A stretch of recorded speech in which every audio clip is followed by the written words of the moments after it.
श्री अनुराग ठाकुर साहब, सर कैसी दिख रही यूपी में? देखिए, मुझे तो अभी एम्स दिख रहा है, all India institute of medical sciences.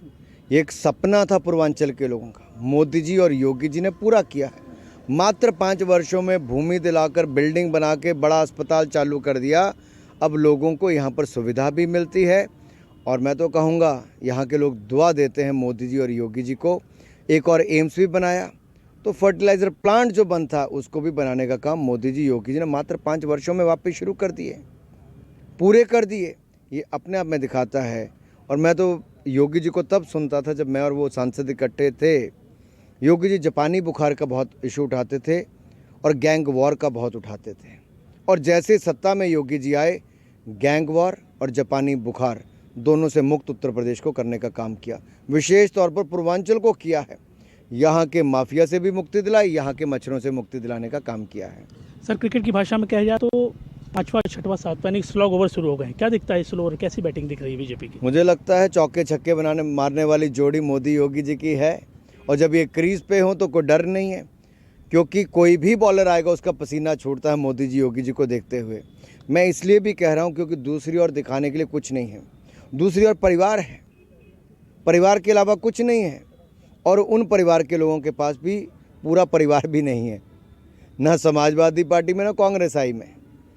Priyanka ji अकेली ही उत्तर प्रदेश की मिट्टी खा रही हैं। राहुल जी आ नहीं रहे, सोनिया जी आ नहीं रही। इन दोनों ने कई बार सांसद यहाँ से बने, लेकिन राहुल जी और सोनिया जी ने कुछ नहीं किया जी उत्तर प्रदेश के लिए। उल्टा उत्तर प्रदेश का मजाक उड़ाने का काम प्रियंका जी ने पंजाब में जाकर किया है। और अखिलेश जी ने, ममता बनर्जी जी ने कहा कि उत्तर प्रदेश के लोग गुंडे हैं, और अखिलेश यादव जी उनका सम्मान करने चले गए।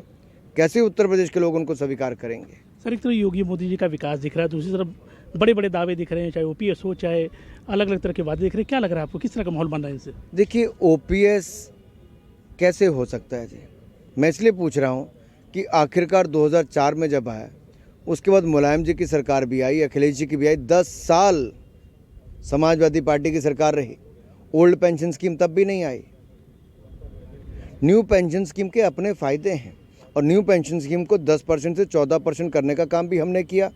केंद्र का जो लाभ मिलता है कर्मचारियों को, वो राज्य के कर्मचारियों को भी अब डिडक्शन के दे दिए इनकम टैक्स के। तो ज़्यादा फ़ायदा न्यू पेंशन स्कीम में है, कर्मचारियों के हित में है। उल्टा उत्तर प्रदेश का मजाक उड़ाने का काम प्रियंका जी ने पंजाब में जाकर किया है। और अखिलेश जी ने, ममता बनर्जी जी ने कहा कि उत्तर प्रदेश के लोग गुंडे हैं, और अखिलेश यादव जी उनका सम्मान करने चले गए। कैसे उत्तर प्रदेश के लोग उनको स्वीकार करेंगे? सर एक तरफ योगी मोदी जी का विकास दिख रहा है, दूसरी तरफ बड़े बड़े दावे दिख रहे हैं, चाहे ओपीएस हो, चाहे अलग अलग तरह के वादे दिख रहे हैं। क्या लग रहा है आपको, किस तरह का माहौल बन रहा है इनसे? देखिए, ओपीएस कैसे हो सकता है जी?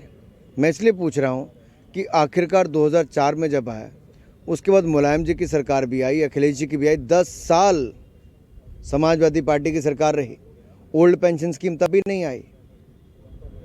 न्यू पेंशन स्कीम के अपने फ़ायदे हैं, और न्यू पेंशन स्कीम को 10% से 14% करने का काम भी हमने किया। केंद्र का जो लाभ मिलता है कर्मचारियों को, वो राज्य के कर्मचारियों को भी अब डिडक्शन के दे दिए इनकम टैक्स के। तो ज़्यादा फ़ायदा न्यू पेंशन स्कीम में है, कर्मचारियों के हित में है।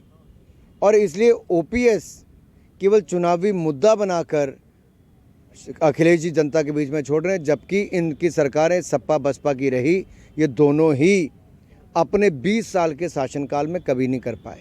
सर जो बाबा का बुलडोजर चल रहा है, क्या लगता है कि आगे भी इसी तरह? देखिए, बुलडोजर चलने का लाभ क्या है? जो माफिया ने प्रदेश की सरकार की भूमि कब्जा रखी है, गरीब जनता की भूमि ले रखी है, ये बुलडोजर उस भूमि पर चलता है जहाँ पे माफिया मुक्त करना हो। और ये भूमि वापस लेकर आवासीय पट्टे पर ज़मीन हम गरीबों को दे रहे हैं, और उनको पक्का मकान बना कर दे रहे हैं। गरीबों के बच्चों के लिए विश्वविद्यालय बना कर दे रहे हैं। और आगे भी हमने कहा है कि जो वृद्ध, विधवा, दिव्यांग और निराश्रित महिलाएं, इनकी पेंशन जो योगी जी ने 300 रुपये से बढ़ाकर 1000 रुपये महीना की थी, अब इसको हम 1500 रुपये महीना कर देंगे। और जो निर्माण श्रमिक हैं, उनके बच्चों को स्नातक तक की शिक्षा मुफ्त में देंगे। जो अनुसूचित जाति के बच्चे जो अच्छे यूनिवर्सिटीज़ कॉलेजेस में जाते हैं, उनकी पूरी फीस योगी जी की सरकार वहन करेगी। मेधावी छात्राओं को स्कूटी हम लेकर देंगे। और जो युवा हैं उनको 2 करोड़ स्मार्टफोन टैबलेट देने का काम करेंगे। माध्यमिक पाठशालाओं को कायाकल्प स्कीम के अंतर्गत वाईफाई और स्मार्ट क्लासरूम बना कर देंगे। और यही नहीं, हम जो प्राथमिक स्कूल हैं उस पर अच्छे बेंच और बाकी सुविधाएं लगा कर देंगे, शौचालय बना कर देंगे और हर ब्लॉक में ITI भी खोलेंगे। इससे युवाओं को शिक्षा और प्रशिक्षण दोनों मिलेंगे और प्रतियोगी परीक्षाओं में भाग लेने वाले युवाओं को मुफ्त में कोचिंग देने का काम भी करेंगे। OBC का प्रमाण पत्र किसी को चाहिए हो, अनुसूचित जाति जनजाति का चाहिए, तो वो भी 15 दिन के अंदर ही आवेदन के देने का हम काम करेंगे।